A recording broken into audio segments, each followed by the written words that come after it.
بسم اللہ نہیں تو برکت نہیں، بسم اللہ نہیں تو برکت نہیں۔ حضرت انس رضی اللہ تعالیٰ عنہ سے معرفی ہے، روایت کرتے ہیں کہ جس کھانے پر بسم اللہ نہ پڑھی جائے اس میں برکت نہیں ہوتی، جس کھانے پر بسم اللہ نہ پڑھی جائے اس میں برکت نہیں ہوتی۔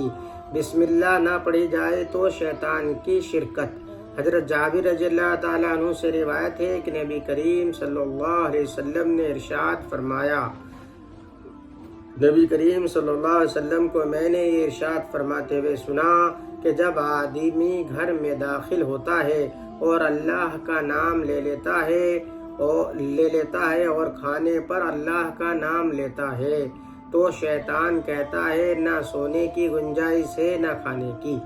مسلم شریف کی حدیث ہے یہ۔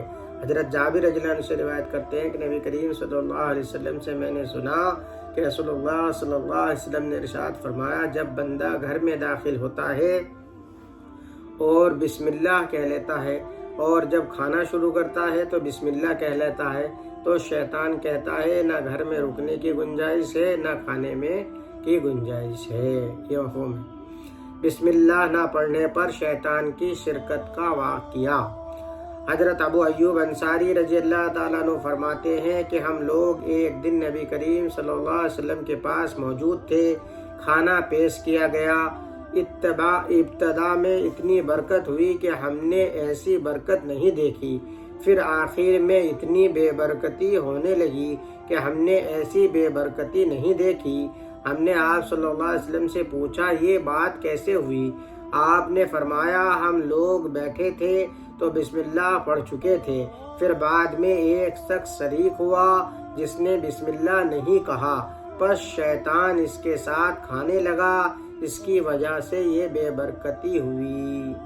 یہ ہے اصل بات، اس لیے بسم اللہ پڑھ کر کھانا بہت ضروری ہے۔ معلوم ہوا کہ جماعت میں اگر ایک شخص بھی بلا بسم اللہ کہے شریک طعام ہوگا تو اس سے بے برکتی ہوگی اور بے برکتی کا اثر پورے کھانے پر ہوگا۔ آج یہ سنت سستی و غفلت اور بے توجہی کی وجہ سے چھوٹتی جا رہی ہے۔ آج یہ سنت غفلت کی وجہ سے اور بے توجہی کی وجہ سے چھوٹتی جا رہی ہے، اس لیے ہمیں بسم اللہ پڑھ کر ہی کھانا کھانا چاہیے ہر حال میں۔